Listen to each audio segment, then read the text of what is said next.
You know,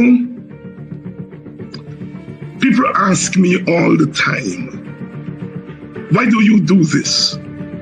Why do you not retire and read books and write fancy academic papers? And I say, yes, that is also important. But what is more important is that I was given an opportunity to read books in the first place, to engage with ideas because of the sacrifices of ordinary. And so part of scholarship must be given back to the people in the form of public engagement. See myself as a public scholar, what we call an activist scholar or a scholar activist, who's always trying to use the knowledge that is gained from reading books, from observing people in their communities, in their society, and giving them back, in the words of a UC Kwayana, giving them back to the people as a political nourishment and by extension, cultural nourishment. That's what I'm about. It's about being that public scholar whose work is not just confined to the classroom, but that classroom is extended to the public space. I'm David Hyde.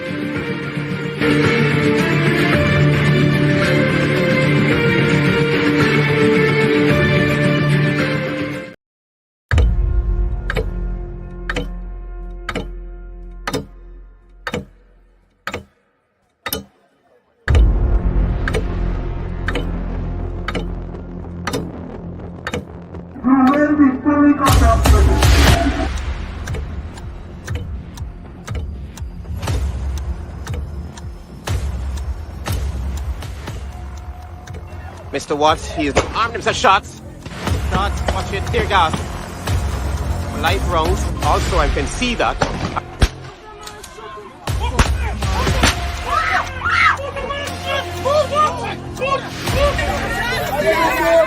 Just the window! The man is a boxer, man. Watch your hand put in the boxer, man, to do that.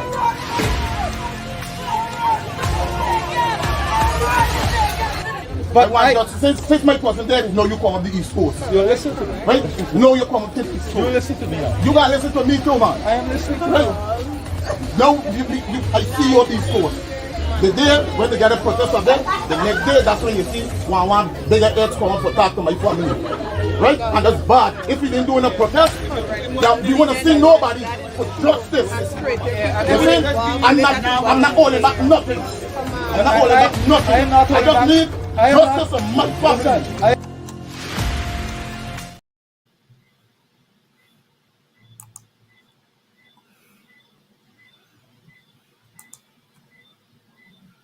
Was here, so I would apologize to him for you. I wish Bill Clinton was here, so I would apologize to him for you black folks. Now I mean, see, you black folks tricked him. You went in that big old black pot and said, "Here, white boy, you black." Huh? And then you went back in that black pot and said, "Here, Obama, you ain't black enough." What kind of fool is you? Huh? What kind of fool is you? Huh? You, the Ku Klux Klan did. I wish Bill Clinton was here, so I would apologize to him for you black folks. Now I mean, see, you black folks tricked him. You went in that big old black pot and said, "Here, white boy, you black." Huh? And then you went back in that black pot and said, "Here, Obama, you ain't black enough." What kind of fool is you? Huh? What kind of fool is you? Huh? You, the Ku Klux Klan did not say Obama too white. You did. And so if Bill was here, Mr. Bill, I'm gonna apologize to you. Because black folks not only told you, but tricked you. See, I have a son, a chiropractor now, Christian. He's 8 years old. He came to me crying. He said, Dad, my brothers and sisters is laughing at me. I said, why? He said, well, I built me one of these castles, and I make like it's my house. And do you see anything wrong with that? I said, well, how old are you, boy? He said, 8 years old. I said, no, there's nothing wrong with that until you start using it as your address. So I tell Bill Clinton, ain't nothing wrong with being black as long as you're playing. But when you try to use it as your address,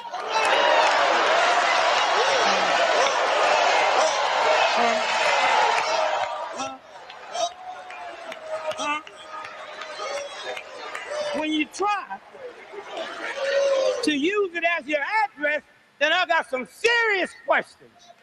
Have you and your wife and your daughter ever been standing on a street corner in New York and a cab passed you by because you were black president? Huh? Huh? Have you ever had Chelsea pulled over by the white police because our daddy's the black president? Mr. President, do you know what it feels like to be a black person? To be a Congress lady? Huh?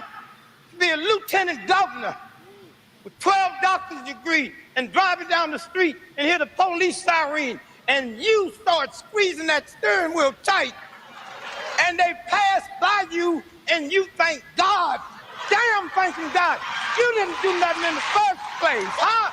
Do you know what you did? Then you can be black, huh? Then you black, huh? Then you black. Until then, huh? Until then, huh? Tell it, Brother Gregory. That's what this is about. That's what this is about, huh? And then when you leave, with all the hassle, can you have that love? Love. I'm so tired of you black folk walking around looking all evil like that's gonna change something. Looking all mean and talking all crazy. Let them tell you about your children. If I sit here today, and these are all white folks, and they're putting some sleeping pill in my water, and I sit up here and doze off and go to sleep, and everybody told in the world, niggas is lazy. They tired. No, that's because you too naive enough to know what they putting in my water. Okay? Your children ain't violent because they black. They ain't violent. Most people in the world live in a ghetto. They don't kill people. What are you putting in my malt liquor, white boy? What are you putting in? Huh? Hear me. And it's your fault too. Malt liquor is made by white companies, but only sold in black neighborhoods, and you ain't checked it to see what's in it. Huh? How much lead are you putting in my neighborhood? Lead affects my thinking capacity. Lead is only one thing on the planet more dangerous than lead, and that's manganese. Manganese will make you kill your mama. And let me tell y'all something. If you want to see the largest homicide rate in the world, it ain't in no black ghetto in America. It's a little town in Australia where them white folks' homicide rate is 200 times what their population is. And that town just happened to be located across the street from a manganese plant. Here you go, right here. Sit back down, Dick. Don't lose that mic. Yeah. That town is located across the street from a manganese plant. How much manganese are you spraying in my neighborhood at night while I'm asleep? How in the world can a 9-year-old child find a heroin man, but the FBI can't find it, and you gonna tell me that's a black thing? Y'all crazy? What is this about? And then black men, as you run off the wall and kill folks, liberate folks, and then come home and a white cop or a white racist mentality then shot your mom in the back and you got to call him. You don't call the United States government. You don't call that bad army. And black men, how? You let cops shoot your mama, your dad, and your daughter in the back and don't do nothing, but you notice they ain't never shot your car. They ain't never took a nightstick and knocked your headlights out. And black men, you should feel ashamed that you think more of your car than you do your mama, than you do your daddy, huh? These are the things that need to change while this brother and sisters on their way to the White House. And when you see Hillary and y'all see Brother Barack, thank him for me. And you white folks need to be thankful. Because if y'all had a brother like me, y'all would really be in trouble. That's right. That's right. That's right. That's right. Okay? Ladies and gentlemen, Dick Gregory. The one and only. The one and only Dick Gregory talking some sense there to us black folk.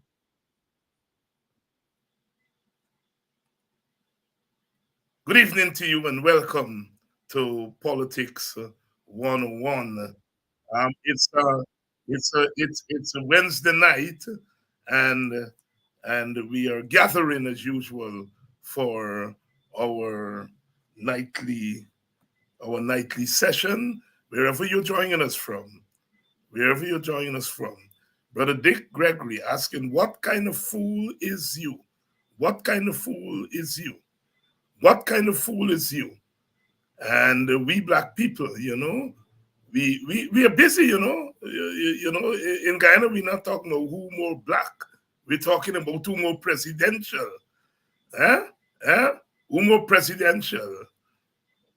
And when those people come into our community, we treat them presidentially, some of us. And our own people, we're asking how presidential they are. How presidential they are. As Brother Dick said, he asked the question, the rhetorical question, what kind of fool is you? Welcome all of you, wherever you're joining us from. Let's hear some more from Brother Dick. Right now, which I love, and I got to get down to some personal business, which you'll probably find out about after we leave here. I was standing back in the back waiting to come on when you had your sponsors out here. So when they came by, they passed me, and I did say something to them. And I know they're going to tell you.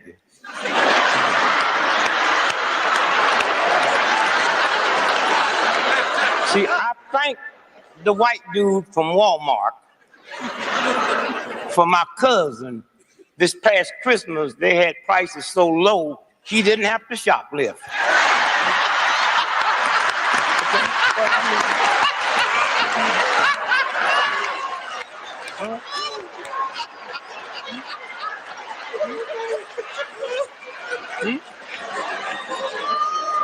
Now, I know they're going to tell you. Yeah. The brother that passed by from ExxonMobil. Now, a lot of people don't know. They had gift packages for us, and they had an ExxonMobil credit card for gas. Right. I gave him mine back because I said every time I go to Exxon and buy gas, I love water. A gallon of water costs more than a gallon of gas. Can you give me a water card? Yeah.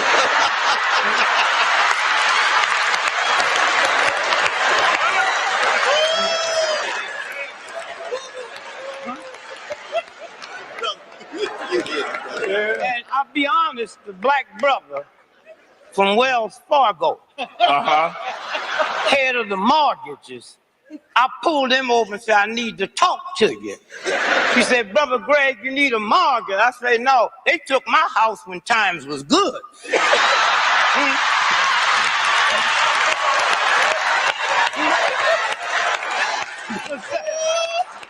No mortgage.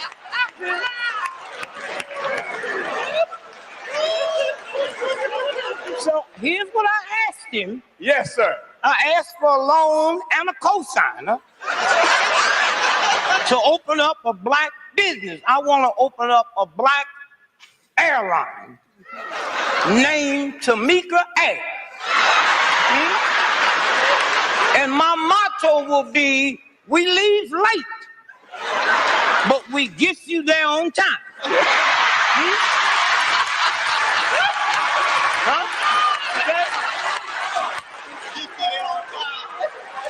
Okay? And out of all the major white airlines, we'll be the only one can say we guarantee we won't lose your luggage because you can't bring none with you.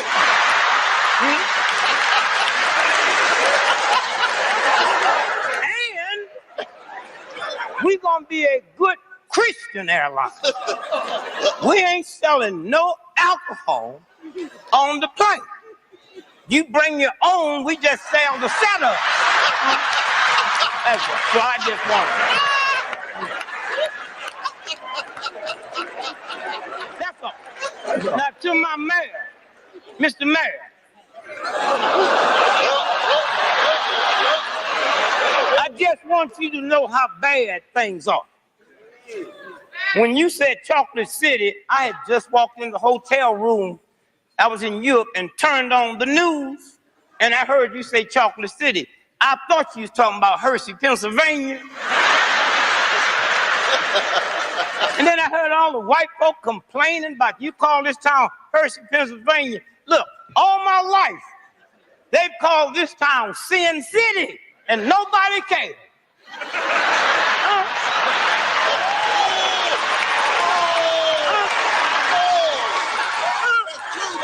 Hear me? Nobody cares.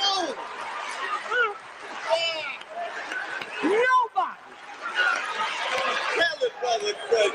Sin means evil, deceitful, nasty, ungodly, unspirited. When you said chocolate means love, kindness, tastes good, is good.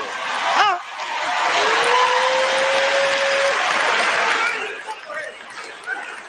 So do color matter? Let me tell you something. I had a dream last night. Now I'm 75 years old. I dreamed I saw God. Now being 75, I said, excuse me, Mr. God. Can I have a word with you? He said, yes, my son. I said, you know, they just had a Polish Pope. Will we ever get a black Pope? He said, yes, my son, but not while I'm gone.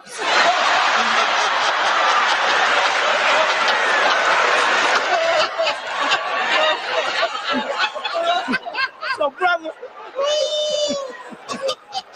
don't have no problem, son.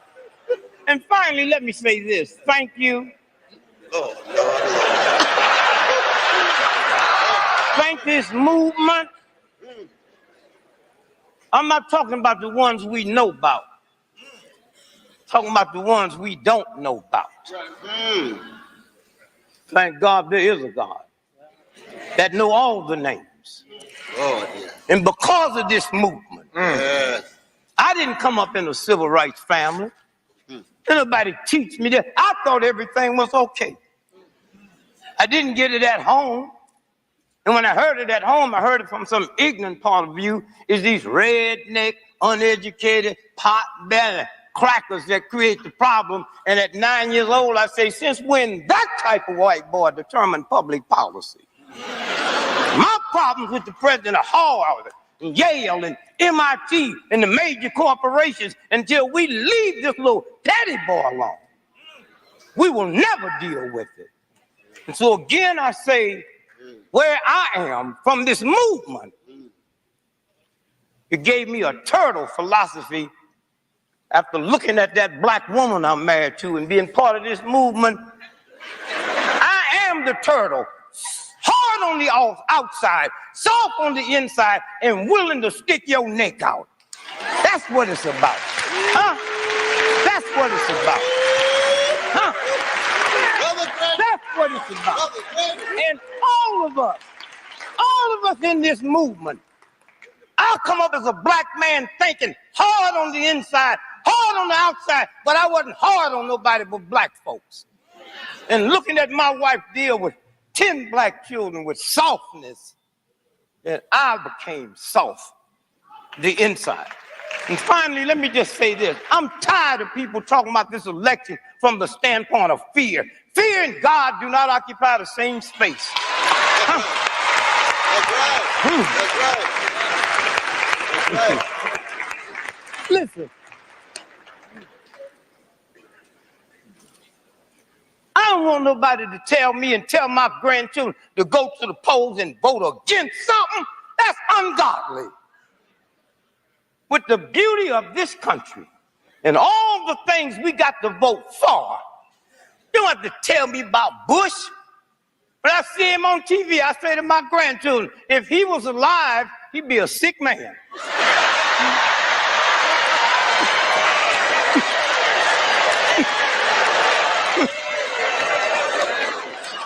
But my mama was so busy teaching me about the devil, I'm a grown man before I found out the beauty of God. Huh? I don't need to talk about the filth. The filth speaks for itself. For itself. And I say thanks to the two most powerful folks in the history of America, the black woman and the black church. That's,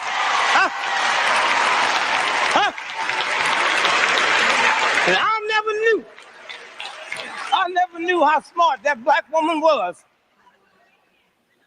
Till I look at my wife Lily, and that didn't make it. Is when Kobe Bryant got in that mess. You remember? They accused Kobe Bryant of raping a white woman, and he went home and bought his wife a $4 million diamond ring. Let me tell you something. If a white woman accused me of raping her, and I go and give my wife a $4 million diamond ring, she'll go get 2 more white women.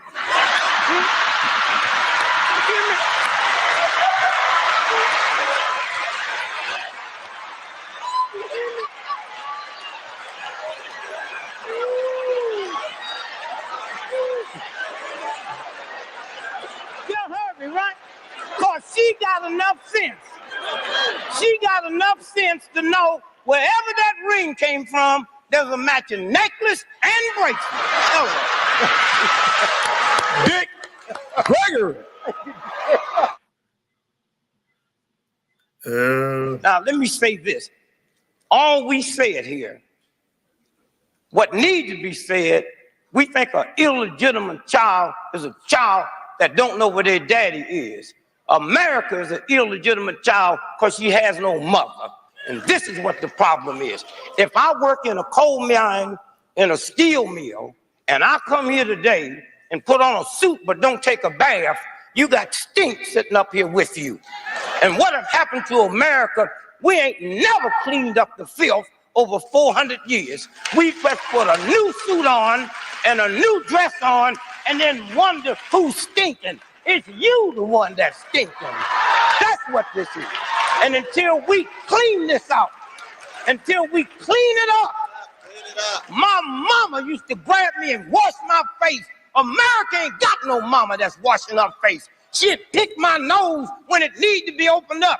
She'd look in my ears. All we do is we went from this filth we was in to putting on some new clothes, and nobody has said, hey, somewhere we got to apologize. First, to black women. White women's okay, but that black woman went through racist white system and sexist black me. And we ain't never said what you've been through. And in spite of that, look at that black woman. Look at Kathy Hughes. She didn't have the privilege of a ladies' movement when she's putting that empire together. Look at Dorothy Height, huh? Look at all these women that have come through, the late Dolores Tucker. Look at what's going on now with E. Williams talking about Sojourner Truth, and we will have that statue in the White House. Our women, if you think this sister just a politician, what she had to go through to get there, cause she was a woman. And we have never slowed up and said, thank you, ladies. Thank you, thank you, thank you. And until we do that, until we're able to do that, I look at Dr. Condoleezza Rice. Hear me. And we tolerate it. She has more PhDs than the president's whole cabinet. Huh? Hear me. And you hear me too, black folks. They call her Condi, but they never call Madeleine Albright's Maddie, never call Janet Reno Janny. Huh? Okay? They call Henry Kissinger Dr. Henry Kissinger. And let me tell you, she don't see nothing wrong with it. Let me tell you something. They got a soda pop in America. Blacker than her, they call Dr. Pepper. Huh? Huh? Dr. Pepper. Huh? Lady. Huh? And if you go to the store today when you leave here and don't ask for it by its full title, say, give me a pepper, they'll give you a chili pepper. Oh, yes. Oh, yes. Oh, yes. Dick Gregory, political activist, comedian. I wish our young comedian, our young artist, take a leaf from the book of Dick Gregory, a real legend, paying tribute to our women, paying tribute to our black women. And we must not be afraid. See, in this country, black people are afraid to say black and afraid to say black is beautiful. We have to do that. We have to do that. We pay tribute tonight to our black women who are always on the front line of our struggles, always on the front line of our struggles. And we don't often, Dick Gregory's right, we don't often stop to say thanks. The people on the other side get vexed with me when I say my auntie send me to school because they miss what I am saying. They miss what I'm saying. The sacrifices of our mothers, our fathers were there, some of them weren't there, but it didn't matter because our mothers, our aunts, our grandmothers took care of business. So when I say my auntie send me to school, I'm making a bigger point that those on the other side cannot understand. You see, if you don't live house, you don't know where you leak. I am glad to be black. I'm glad to be African, and nobody will stop me from saying that. And I want you all to say that every day. It's good to be black. It's good to be African. It's good to be African Guyanese. Of course, you are more than that. You're a woman, you're a man, you're young, you're middle-aged, you're Guyanese, you're West Indian. You have several identities. But the one that the world judges you by primarily is your black African identity.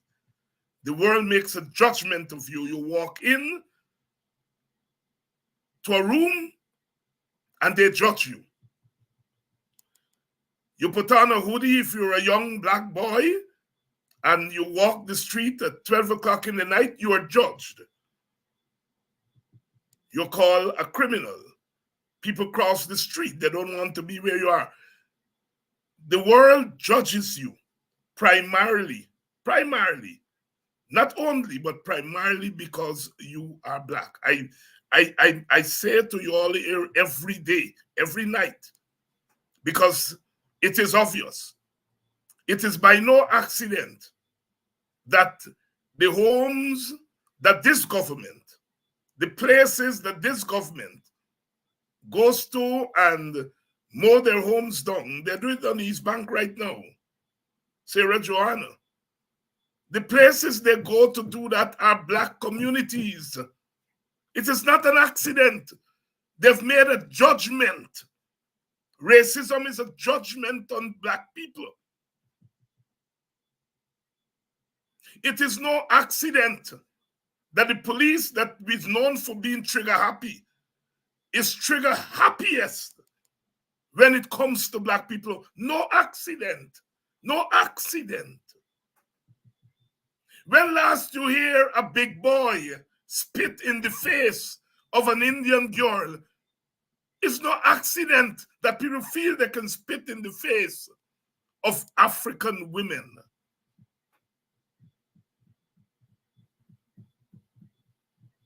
When last you look up and you see an Indian community mourning for their sons that were shot down by the police.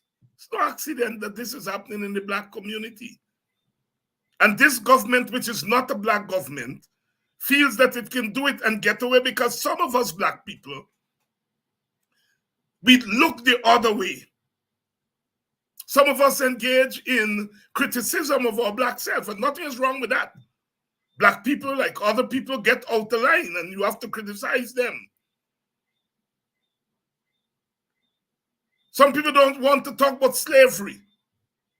And everything we experience today is a consequence of those 400 years of enslavement. Black people, I love you all. And I want you all to love yourself. Love yourself. Because nobody in the world will love you if you do not love yourself.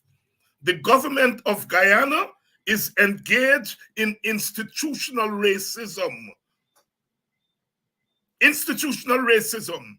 When you feel you can call some little black boys together and say, instead of, first of all, you criminalize them, then you call them and say, instead of sending you to jail, I'm going to give you a contract in Sophia for $1.5 million.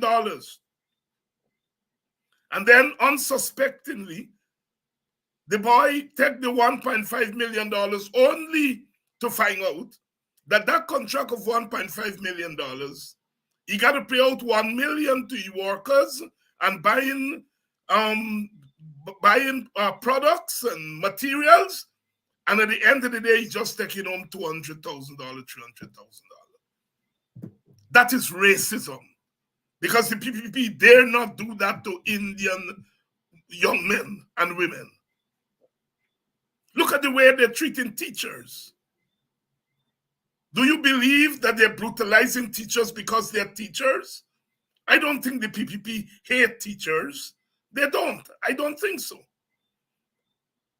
But they're beating up on our teachers. They're hating on our teachers because they're predominantly black. Because they're beating up black people. They're hating black people. And we have to lift our voices and let our people know you are being beaten up because you are black primarily.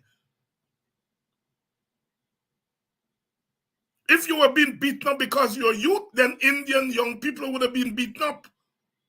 But Indian young people are not being beaten up. I don't want them to be beaten up. But I am saying I also don't want black people to be beaten up. We got to get over this nonsense. And we have to recognize that in this country, first and foremost, if you're African, you live or die because of your African self. That is the judgment this government has made of black people. Do you see the PNC running into Indian communities and trying to raid Indian people? They will not be allowed to do that.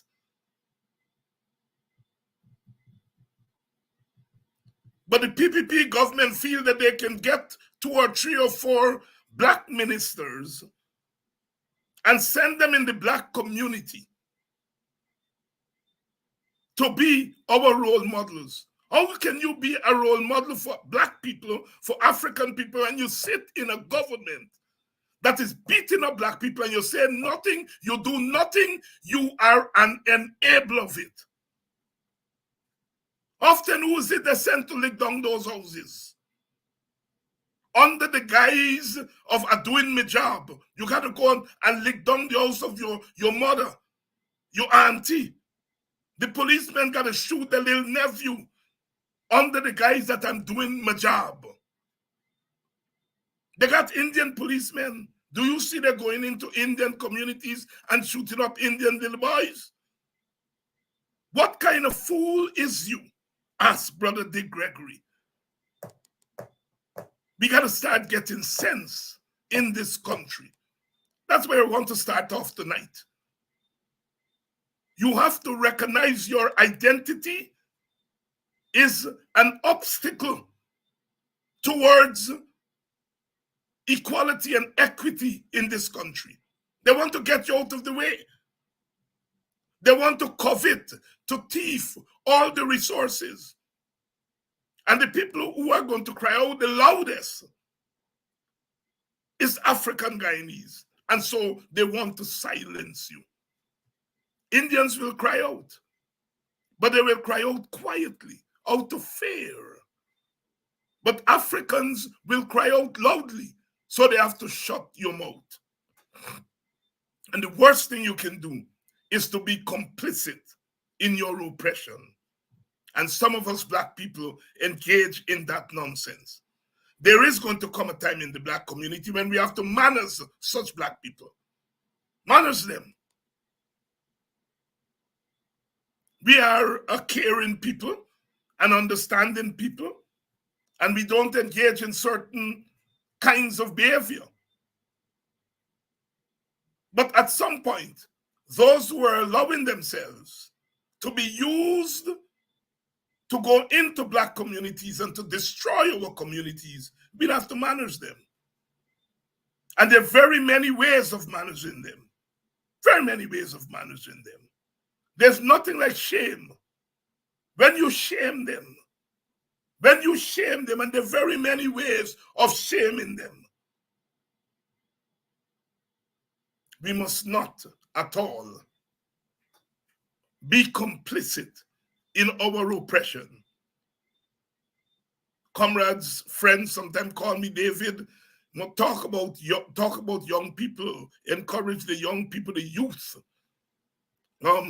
encourage the working class. And of course, youth, young people make up the majority of this population. But some of those young people are being treated better than others. Some young people are being criminalized. Black young people are being criminalized. We have to speak up and speak out. We have to let the world know that we are hurting. Racism is not an individual construct. All of us are prejudiced as human beings. We are prejudiced. Some people don't like black-skinned people, dark-skinned people, that's their business. So long as you don't get in my way, you can don't like me, that's your business. But when you use power at your disposal to discriminate against me because I am Black, that is more than prejudice. That becomes racism. Prejudice is an individual construct. We're all prejudiced in one way or the other. Some of y'all ladies say you all don't like short men. You all are prejudiced against short men. Some men say they don't like wear pink. You're prejudiced against pink. Prejudice is an individual construct. So if you look at me because I'm Black and say you don't like Black men or you don't like dark-skinned Black men, that's your business. But when you are going to use your power of government, your power in the institutions to discriminate against me, then you are turning your prejudices into racism. I don't business if Jack Dio is a racist. In his personal capacity, I don't have to deal with it. I don't care if Irfan don't like Black people. That's his business. But Jagdio and Irfan are in charge of the most powerful institution in our country, and that is the government. And so they are using the government to carry out their own prejudices maybe, or the prejudice of people around them.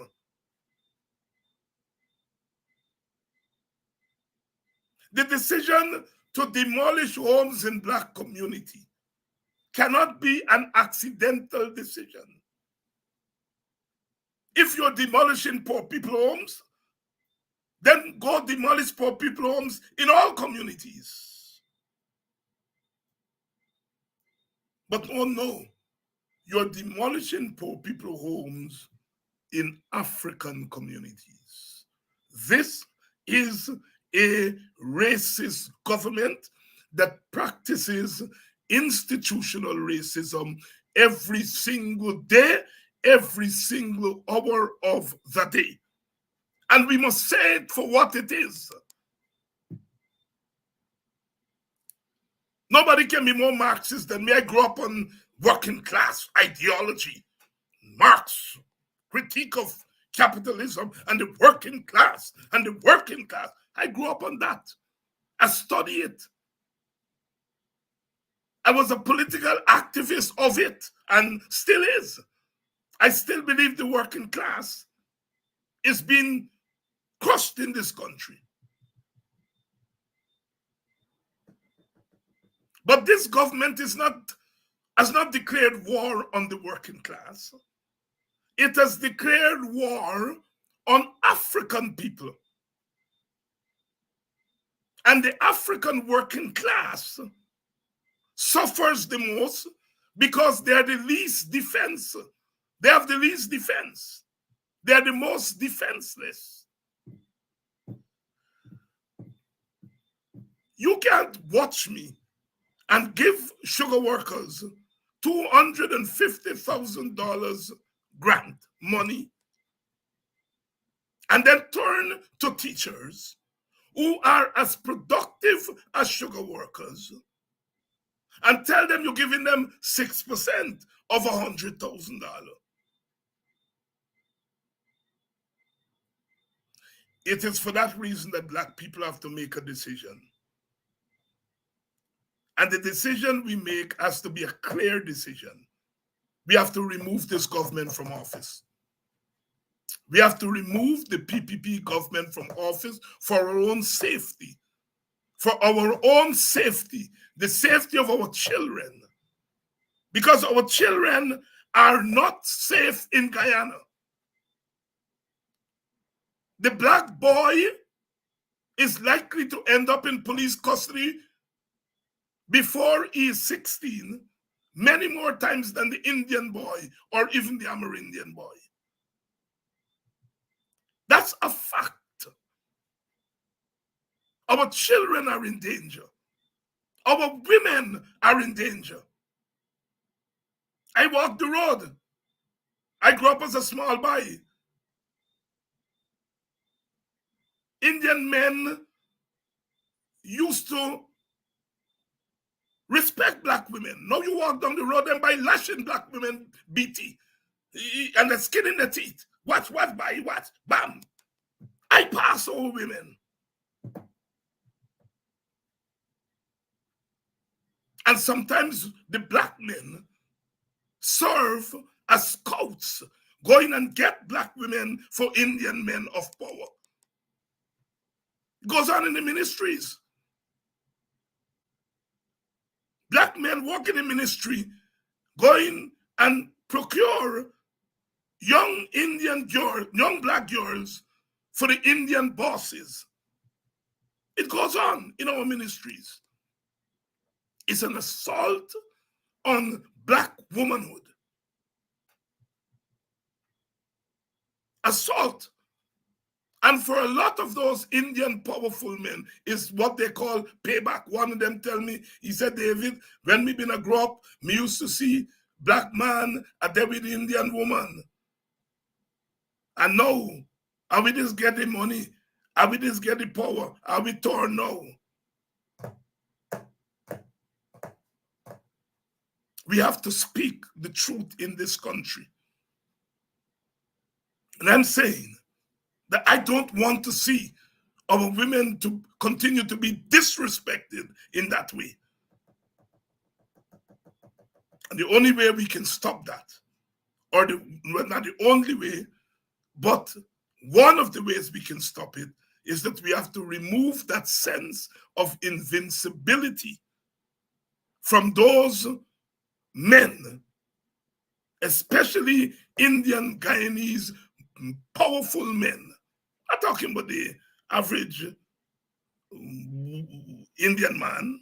I'm talking about Indian men with money and power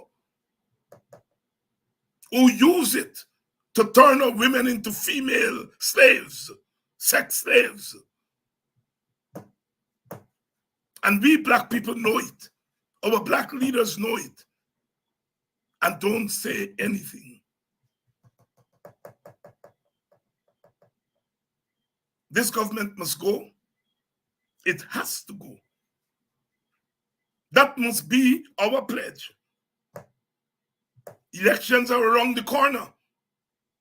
They've left us with elections as the only choice of removing governments. And the world changes. The world changes, and we have to take this election seriously. We have to take it seriously. We can't play around with this election that's coming up. And the first thing we have to do, if we're going to take the election seriously, is to make sure that the rules are fair for everybody.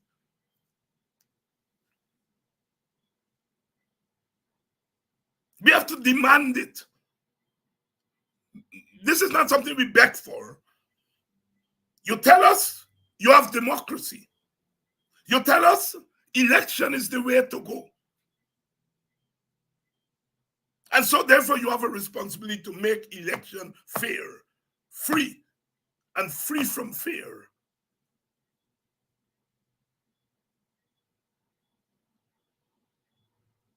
We have to take this coming election seriously.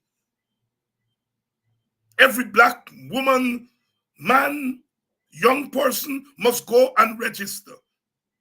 And I said this morning, sometimes we political people sit back and say, go and register. No. When I first got to America on the college campus, I remember people like Stokely Carmichael, Kwame Ture, and Jesse Jackson and them would come on campus and they would ask you right there, how many of you are not registered? They register you right there. See, our people wake up in the morning. A poor woman gets up in the morning. The first thing she's doing is she's trying, what she gonna get, she picking them for breakfast. She gotta get them ready to school, for school. She gotta fix their breakfast, comb their hair. If they're little, she gotta brush their teeth and get them off to school. And then she gotta go to work. Whether she's working in the home as a homemaker or she's working outside the home. She doesn't have much time to think about registering and so on. It is we, the activists, who have to think about that and to persuade that woman to take some time and go and register. The turnout among the black community in the last 3 elections never got to 80%. It's somewhere between 70 and 80. And I'm saying we have to up that turnout because the turnout among Indian Guyanese is in the 80s.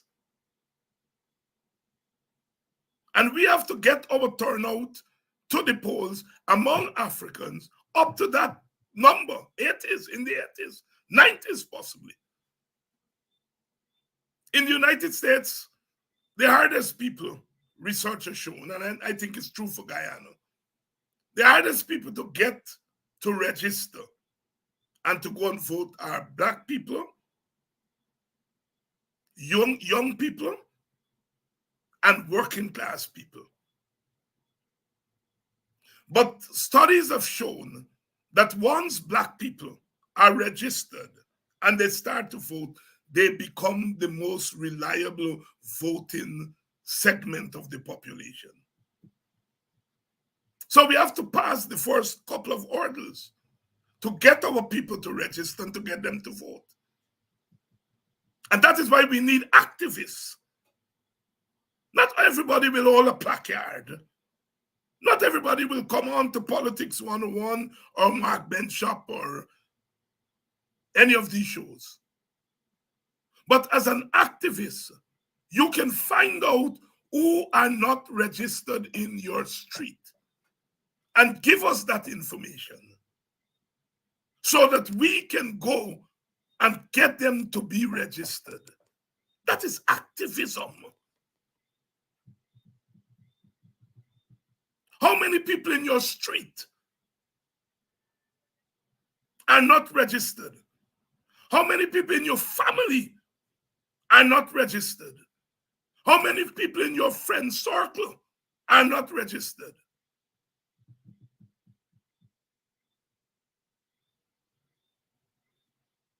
If you got 2 girlfriends or 3 girlfriends, all of them registered?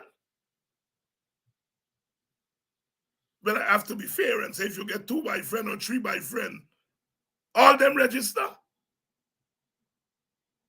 Activism means that those of us who are conscious, those of us who have the time, those of us who are activists, we have to do activist work. And as I've been saying, the quarrels and conversations we're having, while there's some merit in it, I think it's misguided. What Nigel Lewis bring to the table, what WPA and David Hines bring to the table. What table? Do we have a table? You have to have a table before you can talk about bringing something. And the table has to be our plan. How do we plan on winning this election? The comrade leader is 1 vote.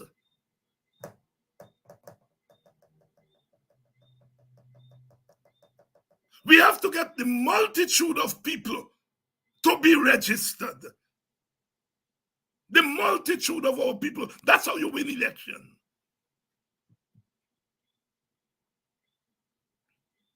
What is our plan? Some people say, let somebody said this morning, let David Hines and WPA go along with the AFC and farm their own thing. The PNC gonna go by themselves. Brother Dick Gregory would ask, what kind of fool is you?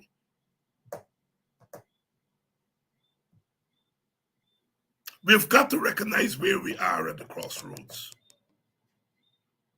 And we got to act differently. Nobody must take away your choice of leader. Nobody must take that away. If the person you like best is Brother Aubrey, nobody must take that away from you. If the person you like best is Brother Nigel, nobody must take that away from you. But in making the argument for Aubrey, don't pull down Nigel. In making the argument for Nigel, don't pull down Aubrey. It's as simple as that. That's what if you don't like Aubrey or Nigel as your first choice, and you want to go, as they say, think outside the box, and for example, you say, well, I like David Hines, I don't mind it, I welcome it. And I want you all to say it loud and clear. But in the process of doing so, do not pull down the other 2 brothers. Leave yourself space. I'm an old, you may say. I'm an old PNCite. I love Aubrey Norton. You may say. But if you bad talk Nigel, or you bad talk David Hines, then your children who may not have the same kind of fidelity to the PNC, and so therefore are not crazy about Aubrey as you. If you abuse David Hines and you abuse Aubrey Norton to be, Nigel used to big up Aubrey, then you are saying to your children, the two of them not fit. And if you don't like Aubrey, then you either stay home and don't vote, or you go and vote for them develop on the other side. But if you say we got a good team, we got Aubrey, we got Nigel, we got David, we got Amanza, we got Risedale Ford, we got Kidaki, we got brother Duncan, Sherrod. But Aubrey's me by. Then you leave it open for your rest of your family who don't believe that Aubrey is thereby to choose a boy or a girl from the rest that left. Do not muddy your people. Do not muddy your people. We are a matured people. We should be able to state our preferences without cussing down the other side. So, nobody's taking away your right to choose who you feel should be the standard bearer. Nobody's taking. In fact, I want you to scream to the heavens. Let Jack D and them know you're for Aubrey, or you're for Nigel, or you're for David, you're for Amanza, you're for Roysdale, you're for Sherrod, you're for Kidaki, you're for Takumo Gunse. Let them know. Let them know who you're for. Because you see what Jack Dio does. Nigel announced, before Nigel announced, he all over Aubrey, cussing Aubrey left, right, and center. Then when Nigel announced, he realized, oh Jesus, what Aubrey and pulling Nigel could put. He start now cuss Nigel. And he's always leaving a 5 minutes to cuss the WPA. They're extremists. They don't do nothing for black people. They're racist. All they talk about is race. Well, leave us alone if we are no threat to you. But you know damn well, when we talk about race, we are giving our people racial consciousness and racial pride. And you know what? You know how powerful that is. So you all shout and let them know your preferences. But don't lick down those who you do not prefer at the top of the team, the top of the heap. Don't lick them down. Don't bloody them. Each of us must be able to stand and say our people are behind us. And I tell the story of them big women, mostly, and men too, in the village Buxton, who whisper in me is, they're wrong to Norton. They're wrong to Norton. They're wrong what they did to Norton. Give the man a chance. And when they done said it, they said, David, I want to vote for you before me dead. Nuance. What Professor Netterford called chaos in order and order in chaos. Only we could express ourselves like that. Or the younger people, most of whom are telling me, David, Nigel is a good man. Nigel is a good man. Some young people in the village telling me, no, Nigel is a good man. But use the right man for them. You David will be all the time. Nuance, nuance, nuance. In one community, you have an expression of confidence for 3 of our top candidates. And we at the top, saying we want one and lick the others down.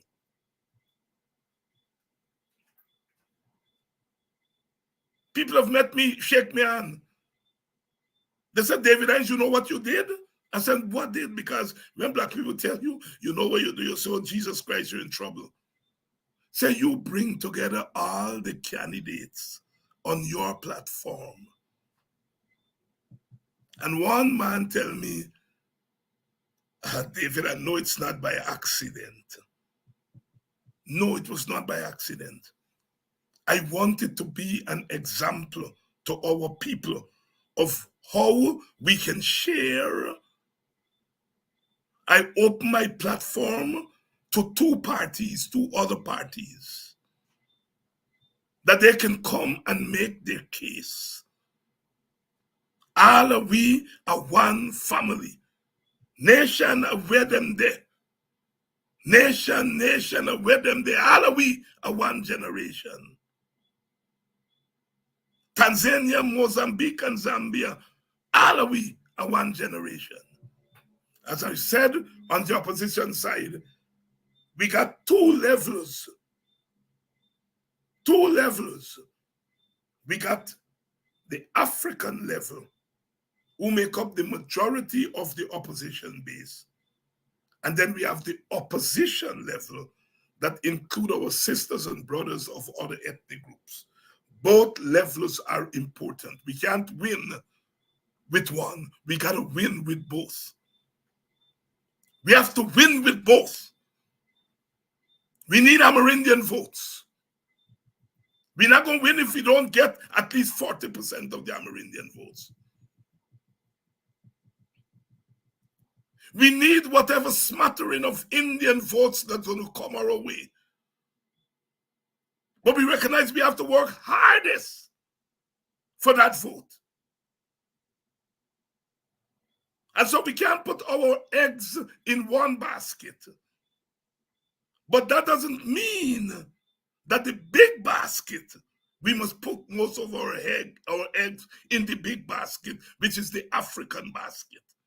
We put most of our eggs there because that's where most of our votes will come from. So we're not putting our eggs, all our eggs in one basket, but we're putting most of our eggs in the big basket, the basket that we are more sure about. See, I'm not afraid to talk race. I'm not afraid to talk race because our voting patterns are racial. We vote along racial lines. That's a fact.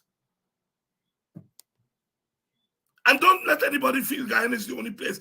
Every country in the world, people vote along race. In the great American democracy, 60% of white people vote for the Republicans. 40% vote for the Democrats. They have something called the Southern Strategy, which is to run up the votes in the white Southern states and split the white vote in the northern states. So you don't need Hispanic votes, you don't need African votes. And what Obama did was to come up with the Obama strategy. That is to run up the votes in the Hispanic community, run up the votes in the African community, and take 40% of the white vote. What is our strategy? What is our strategy? I am saying, run up the vote among your base. Aim to get over 85 to 85, over 90% turnout. That's your insurance. Then you hold on to your share of the Amerindian votes. And you put our Indian sisters and brothers. I don't want to see Ganesh talking in Buxton. Let Ganesh go in the Indian community. Let Ubraj go in the Indian community and fight like a tiger. Let Kemraj go in the Indian community and fight like a tiger to bring Indian votes to us. Let the Amerindian leaders go among the Amerindians.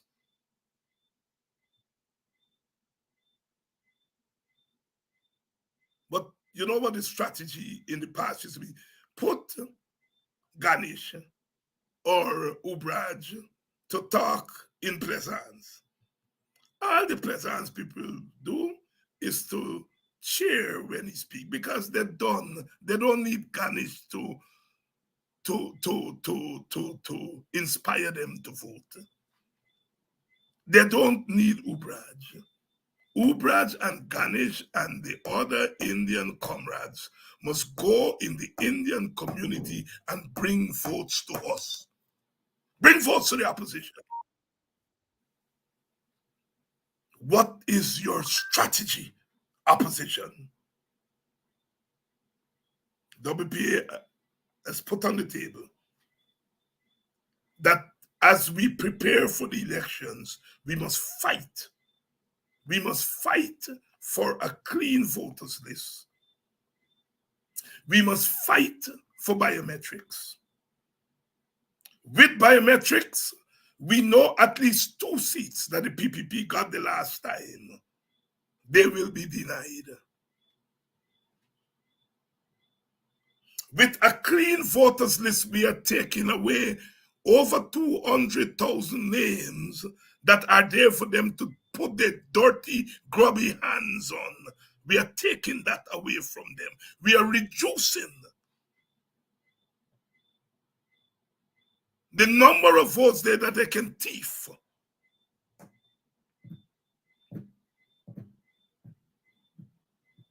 Clean voters list. And we can only do that by households registration, which they started in 2020 and then they stop at a certain point. And then, very importantly, the crooks that the PPP has put at GCOM, the staff, the computer people, them that they put there, and all the others, because at the end of the day, the thieving has to be verified by GCOM. GCOM is yet to tell us about the 47 boxes on the East Coast.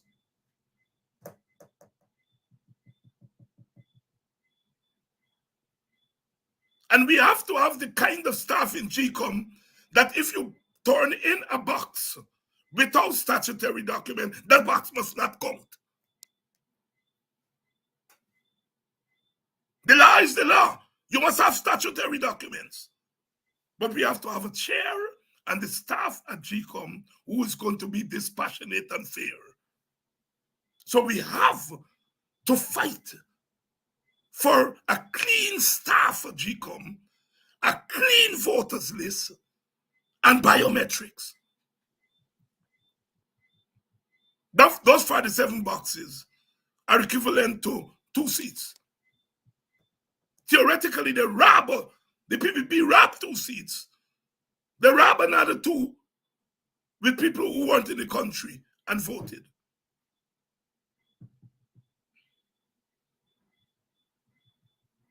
And those Spanish people, or the immigrant population that the PPP is trying to use, they expect to get about 2-3 seats from them.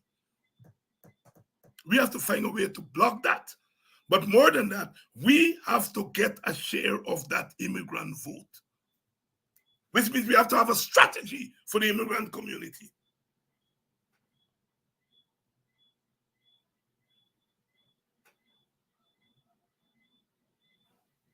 Where is your plan?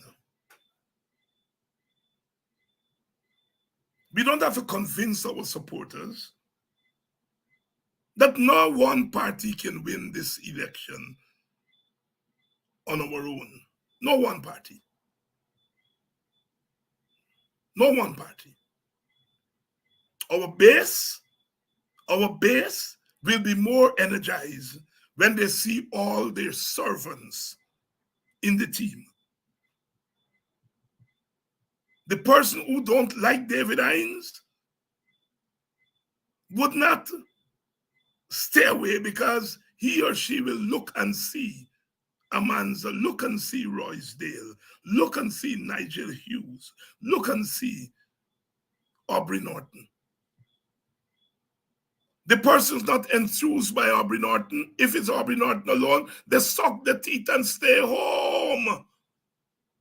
But if they look around and they see Nigel and they see David and see Amanza, see Sherrod and Roysdale and all the others, Kidaki, all the others, Ogunse, all the others, Cathy Hughes, all the others, when they look around and they see others, they will be enthused to go out. Those who like Nigel,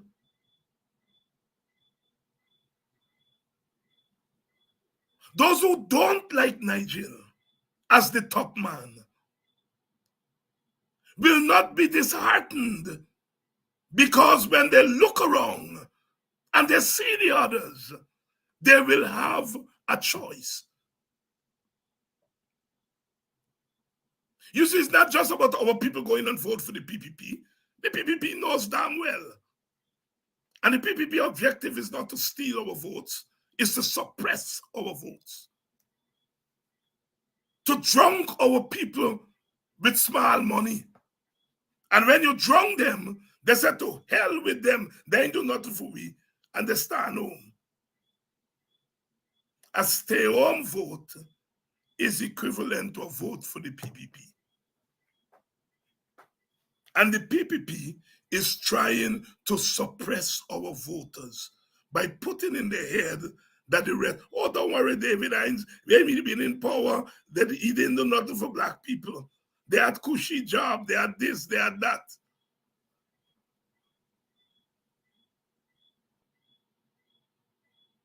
Sisters and brothers, we have to be, this is the time when we need to be more serious. This election is life and death. Life and death for black people. You are the most vulnerable under this government. And you all have to treat it that way. We have 1,576 of you here tonight.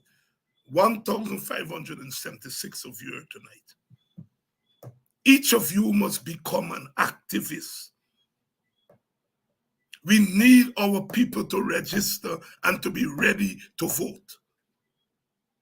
We need our people to lift their voices and to put their energies towards getting a free and fair system.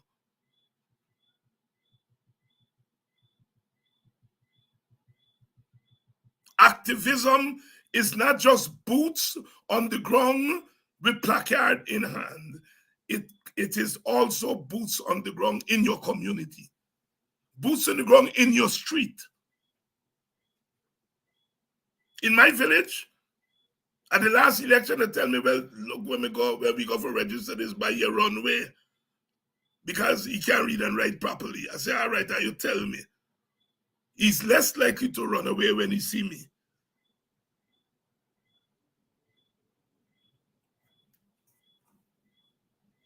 And we go and we talk to him and get him to register. That is activism. Sisters and brothers, we have to get serious. And I know we are already serious. But I want us to cool down the temperature in this cussing out. I don't like it. If I you cussing, cuss the PPP. I don't want to hear about Nigel Hughes' conflict of interest. The biggest conflict of interest is the PPP conflict of interest. They are in government, they are in power. They are in government, they are in power. They got conflict of interest. Nigel Hughes has no conflict of interest. Does Nigel have questions to answer? Does he have explanations? Yes, he does. But he ain't got no conflict of interest. He has potential conflict of interest. Do not beat Bush for the PPP. Do not beat Bush for the PPP. I'll get Jack Dio talking about Nigel use conflict of interest when that man sit on the who Sue or Sue, he live at my place. What the hell Sue living at your place and coming and talking to you about business and so on? You're the vice president. And you should go and bag your face rather than telling people about conflict of interest. And some of you all black people, some of you all opposition people repeating that nonsense. You all know all them big guest house. You all know who own them. And it's Exxon people paying big money for living them place. Conflict of interest? Conflict of interest? Give me a break. Give me a break. And I'm saying to you all, opposition people, cut it out. Cut it out. You can disapprove of Nigel without cussing him. You can disapprove of Aubrey without pulling it down and cussing him.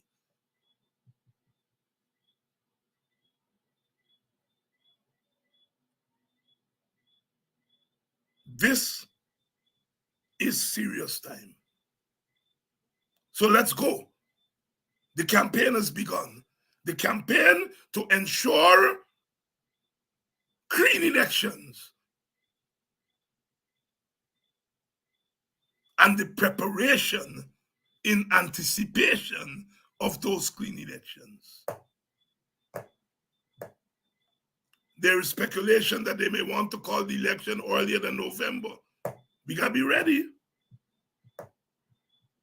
First of all, we must not readily agree to no election where they do not address the fairness of the system.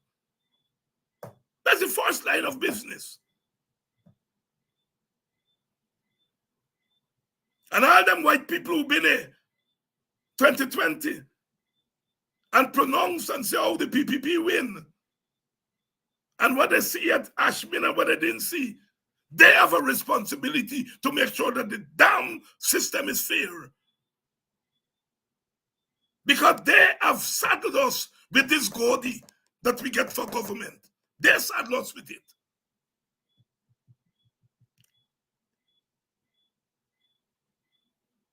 But you're not going to get the white people to move if you don't move. That is why we need an all-opposition movement for free and fair elections that go to our people and engage our people. We are making fun. We're not letting it pass.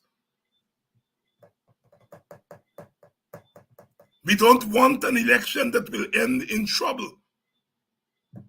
We want an election that will end as a victory for all Guyanese, win, lose, or draw. But we on our side, we know we got to win in order to take their knees off black people back, and in many cases, off black people belly.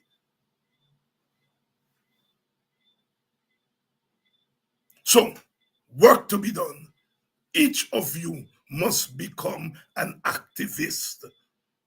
Each of you must become an activist.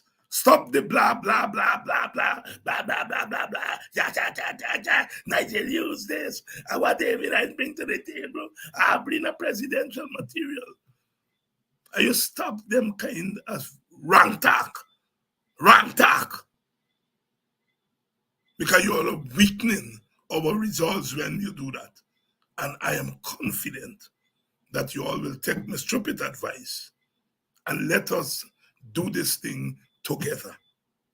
Together. We have a strong team. Anybody is capable of becoming the captain of this team. Anybody, any one of the big names can be an effective captain. But what we must recognize is that we have a strong team. Thank you all very much for staying with me another night. And tomorrow night, we come back warring again, because this is a political war that we're part of. Make no bones about it. This is a political war that we are in. In many regards, we are answering and responding to the war that has been declared on us. But we are in a war. See you all tomorrow night. I have friends tomorrow night. So let not your heart be troubled.